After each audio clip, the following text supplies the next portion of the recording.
Hey, welcome back. We're going to take some of these updates. I'm going to just tell you a little bit more about Darke so that you can get more acquainted with what the series is like. And on this update, we're going to be talking about women, one of my personal favorite subjects.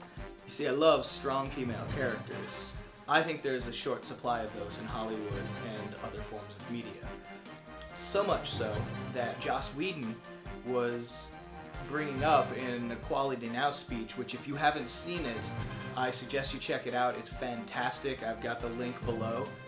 But in the speech, he talks about one of the questions that he's asked over and over and over again. And he gives some timid responses, but then he shows that how after having been asked 50 plus times the exact same question, he gets a little bit upset. And the question is, why do you feel the need to write strong female characters?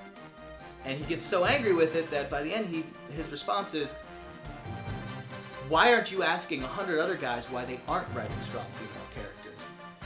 And I completely agree with him. And I want to tell you that Darke has strong female characters. We already have two great women cast in major roles, including the lead role of Jennifer Darke. Now, the problem with Hollywood portrayals of women is that they seem to go to one of two extremes. Either they have the girl who can't even tie her own shoes unless a man does it for her, and then you go to the other end and you have a woman who's very strong and powerful, but to the point where she has to constantly try and one-up the male characters in the show. And I don't think either of them are doing women justice.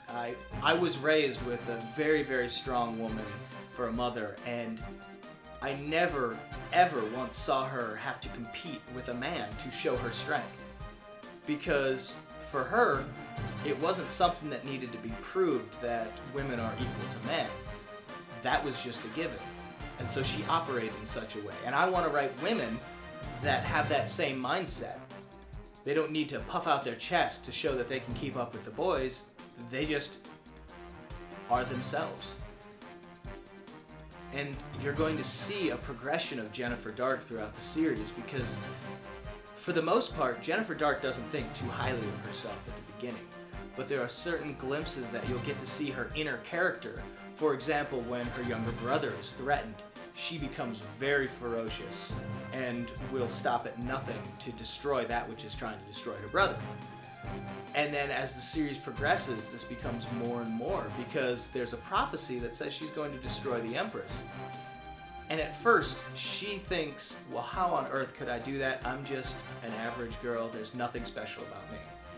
And as the series progresses, she realizes that there's nobody who's really just average. And she rises to meet the occasion.